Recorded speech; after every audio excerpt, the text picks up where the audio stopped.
Bienvenue sur le podcast La Lanterne. Pour ce deuxième épisode, nous allons continuer à écouter Pierre. C'est un podcast en français, avec une fréquence de diffusion d'un épisode de 20 minutes environ par semaine, sur le thème du sens de la vie, de l'existence, du temps passé, avec cette idée de fond de dire que finalement, on a tous quelques décennies à passer sur Terre, donc qu'est-ce qu'on fait de ce temps ? Qu'est-ce qu'une vie réussie ? Qu'est-ce qu'une vie ratée ? Comment ne pas rater sa vie ? Je vous souhaite une bonne écoute.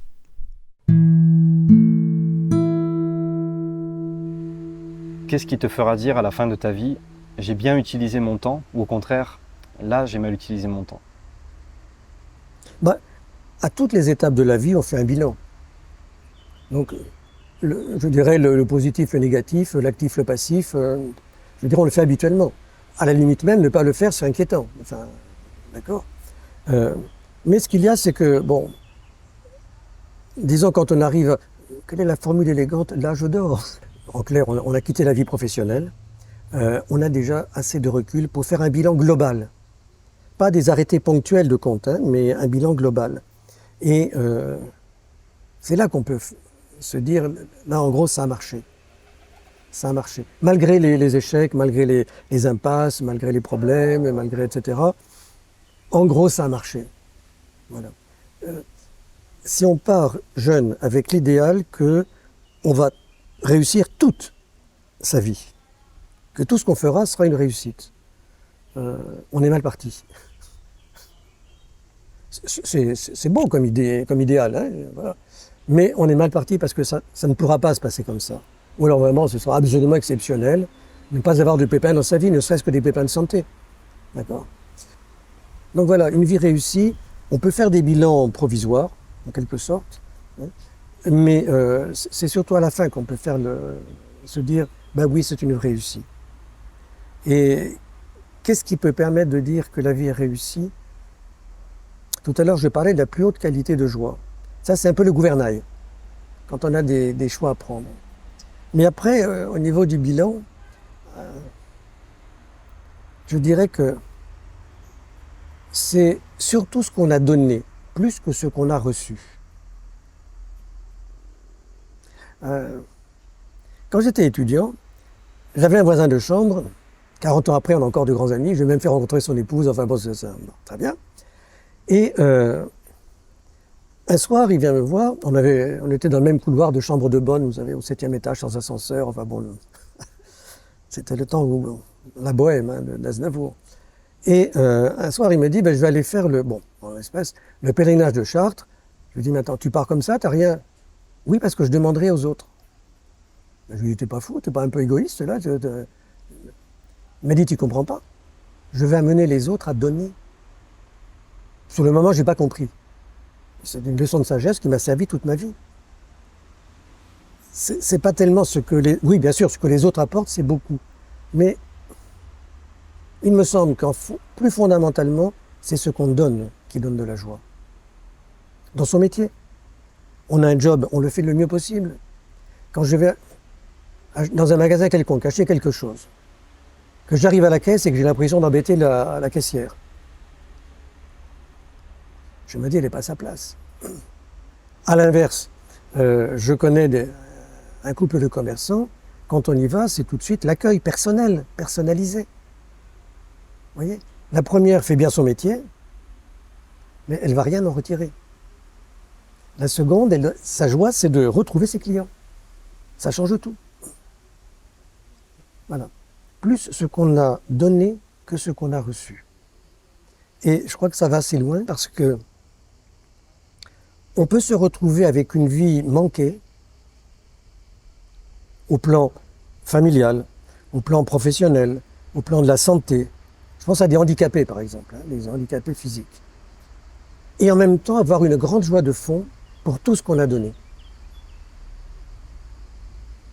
Et il y a des gens qui ont réussi leur vie, mais qui n'ont rien donné. Je me souviens au Mexique, mais c'est revenu en France, vous savez, les séries qui n'en finissent plus, là. Ça porte un nom au Mexique, j'ai oublié comment c'est. Les novellas. Les novellas, voilà, c'est ça. Et il y en a une qui est restée célèbre, dont le titre était « Les riches pleurent aussi ». trouvais que le titre était vraiment révélateur. Et je vous donne un autre exemple. Vous vous souvenez très certainement, même si vous ne l'avez pas vu, du film Bienvenue chez les Ch'tis. Très bien. Bon, vous connaissez l'histoire, donc je ne vais pas vous la raconter. Et quand je suis allé la voir au cinéma, parce que je me disais, mais pourquoi il y a tant de monde, alors que paraît-il c'est un navet, enfin bon, il y a un problème. Juste avant, il y avait l'annonce des films précédents. Alors c'était des yachts superbes devant Saint-Tropez, avec des filles remarquables, hélicoptères qui arrivaient, etc. Et puis après, on voyait un type, franchement, enfin bon, qui avait une vie un peu ordinaire, c'est peu de le dire, hein, très bien, mais qui était heureux. Et le contraste entre ces quelques minutes de film qui vous présentaient des success stories irréalisables et ce brave type qui était heureux parce qu'il faisait de la planche à voile alors qu'il faisait froid sur la plage mouillée et qui était heureux tout plein, ça m'avait frappé, quoi. Voilà. Et cette notion de succès que tu introduis là, comment tu la définirais, toi? Ça rejoint un peu cette histoire de temps bien utilisé, mais la notion vraiment de succès qui est au centre aujourd'hui, c'est ce qu'on propose beaucoup aux gens. Devenez successful à l'américaine. D'abord, dans une première partie de ma vie professionnelle, j'étais en entreprise, très bien. Et comme juriste, on me demandait de réaliser telle opération, je ne sais pas, de créer des statuts, de peu importe, très bien. Passer des contrats, tout le reste. Quand on voit que ça marche, donc quand on réussit, on marche bien dans sa vie professionnelle, c'est déjà une satisfaction. Après, je suis parti à l'université. Ma plus grande satisfaction, c'était de voir des jeunes se déployer.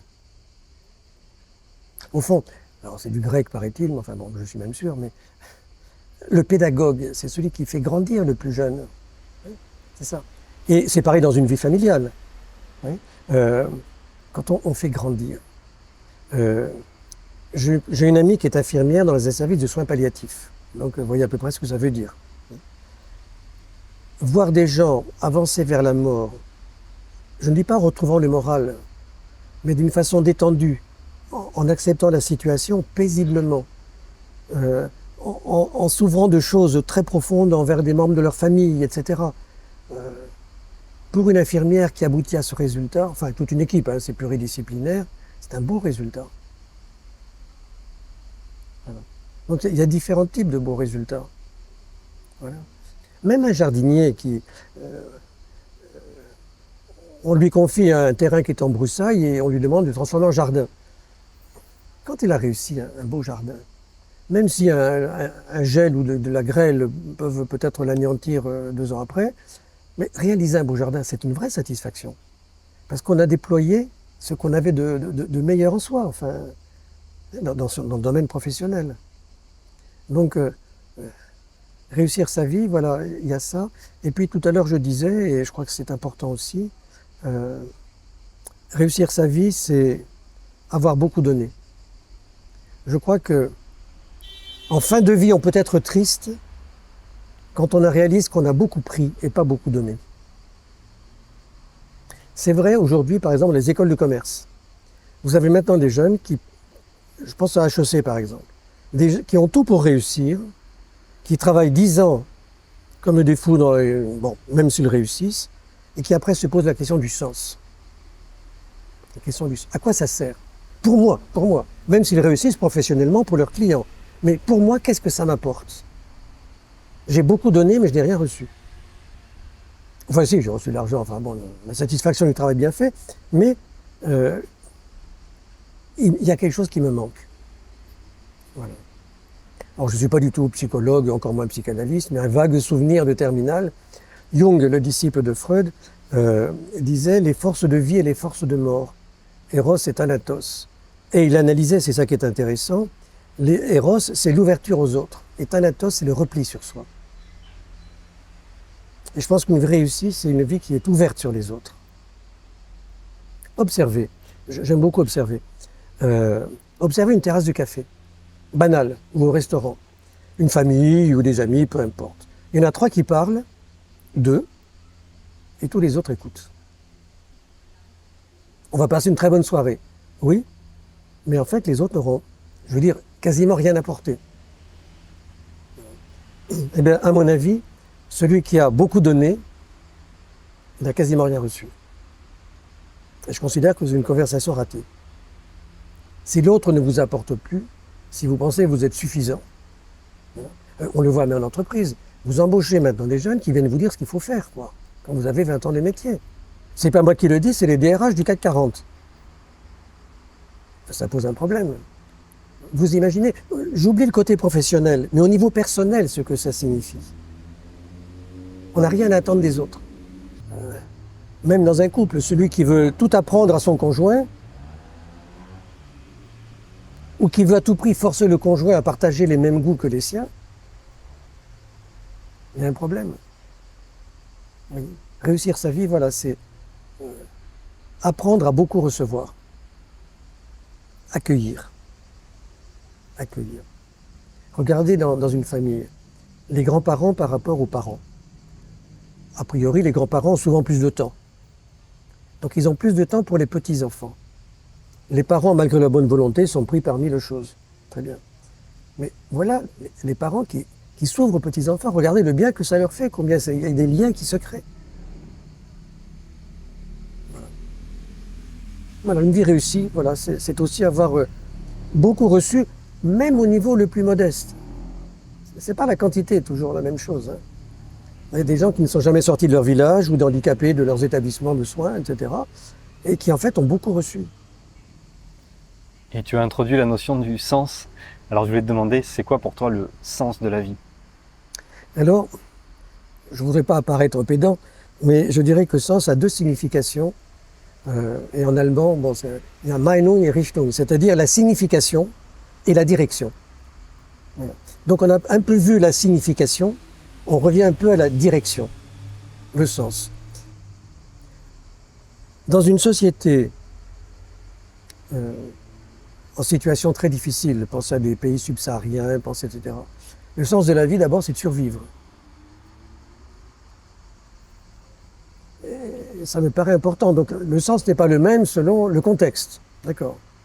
Ensuite, le sens n'est pas le même selon le contexte. Là, j'ai vu un petit peu économique, mais aussi le contexte culturel, social. Prenez un pays comme le Japon. Le sens de la vie, il vous est défini, il faut respecter les règles, etc. C'est très formalisé. En Italie, c'est nettement plus souple. Bon, je caricature un peu, hein, d'un côté comme de l'autre, mais voilà. Donc, il y a le contexte culturel. Moi, j'ai travaillé un certain temps en Allemagne et j'ai été intéressé de voir que même les étudiants étaient relativement propres au niveau, vous savez, les canettes de bière, les papiers gras, les machins, etc., que ce soit sur leur lieu d'études, dans la rue. Là, je logeais près d'une très grande forêt et c'était un lieu de promenade pour tout le monde. Il n'y avait quasiment rien par terre.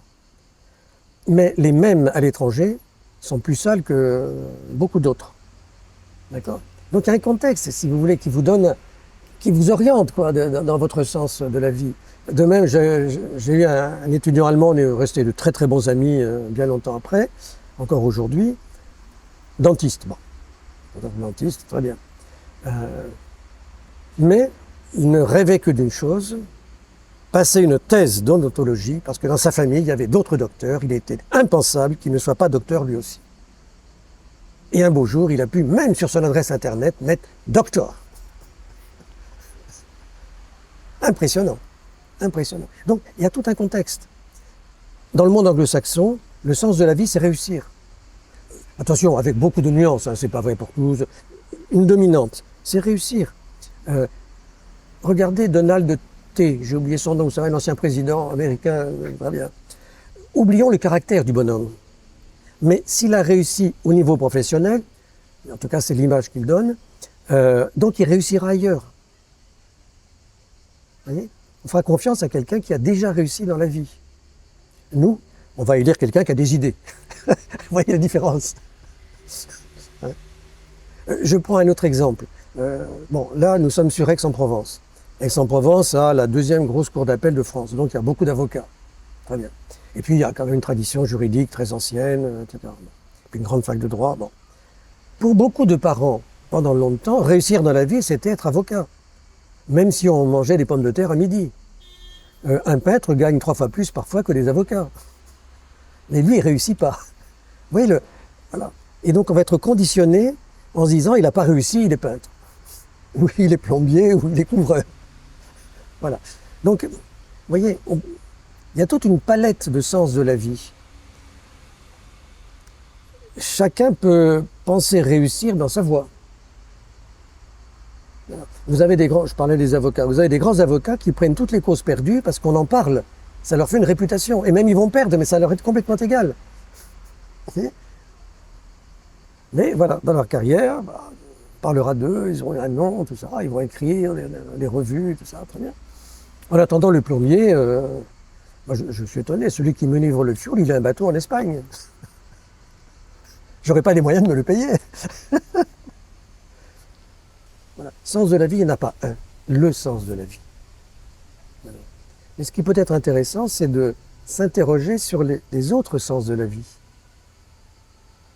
Je prends un exemple d'un collègue brillant, excellent juriste, agrég du premier coup, etc. L'agrég de droit, hein, il en a 24 par an. D'accord, tout compris. Hein, c'est pas l'agrég de lettres ou je sais pas quoi. D'accord. Et il aime un peu la plongée sous-marine.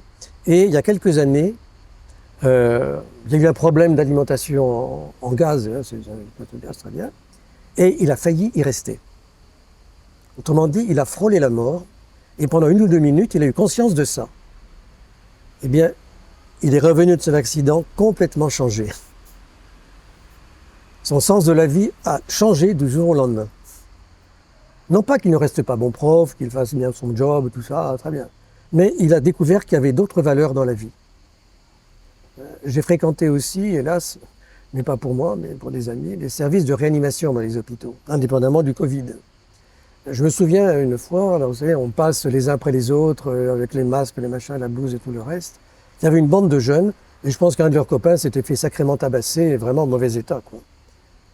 Si vous aviez vu ces jeunes, j'allais dire la qualité de silence, ils étaient confrontés à quelque chose qui leur posait des questions qui ne s'étaient jamais posées. Mais c'était visible. Voilà.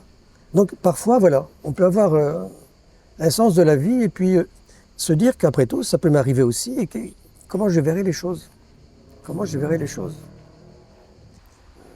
Il y a celui qu'on choisit, il y a celui qu'on subit. Mais voilà, j'évacuerai l'idée, le sens. Quel est le sens de la vie? Je trouve qu'il y en a peut-être un dans l'abstrait, c'est possible, mais je pense aussi que chacun, ben voilà, il faut qu'il trouve un sens. L'un réussira sa vie d'une certaine façon, l'autre d'une autre. Prenez un artiste, il va réaliser les peintures dont il rêve, ou bien, je sais pas quoi, un musicien, ben, très bien, réussir une carrière, tout ça. Mais voilà, il s'est investi, en plus c'est pour les autres. On ne peint pas pour soi, on ne joue pas de la musique pour soi. Donc il aura réalisé sa vie, peut-être aux dépens de sa famille. Alors là, tu as introduit l'idée de la mort. Ouais. Pour toi, c'est quoi la mort? Avant de répondre, je vais prendre une image. À une époque, j'étais directeur adjoint de Sciences Po, et je vois arriver un jeune. J'ai compris que ça n'allait pas du tout. Je ne savais pas pourquoi, qu'il voulait tout arrêter. Je le fais un peu parler et je me rends compte qu'effectivement, bon, très bien. Alors on discute un petit peu de la situation, tout ça, et puis je lui propose une formule pour qu'il ne perde pas tous ses droits si jamais il allait mieux, etc. Je vois qu'il n'est même pas capable de m'écrire un mot devant moi, donc je lui dicte, etc. Je me rendais compte que vraiment ça n'allait pas du tout. Au niveau, voilà. Et à un moment, il a fini d'écrire, il lève la tête et il me dit, comme je te vois, il me dit, pour vous, monsieur, qu'est-ce que la mort? Délicat. Je prends une feuille blanche, un gros feutre, je tire un trait, je mets une flèche, et au milieu du trait, je mets une barre.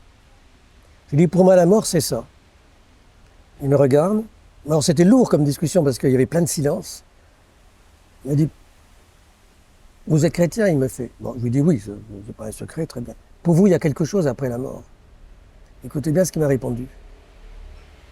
Pour moi, il n'y a rien. C'est ce qui m'a toujours arrêté. Oh, j'ai froid dans le dos. On a terminé l'entretien. J'ai accompagné à la porte, ce que je ne fais jamais, je lui ai tapé sur l'épaule en lui disant courage. Le lendemain à 7 h, son frère m'appelait, il s'était flingué dans la nuit. À travers cet exemple, c'est vrai que comme chrétien, pour moi la mort c'est un passage. Et du coup, ça donne du sens.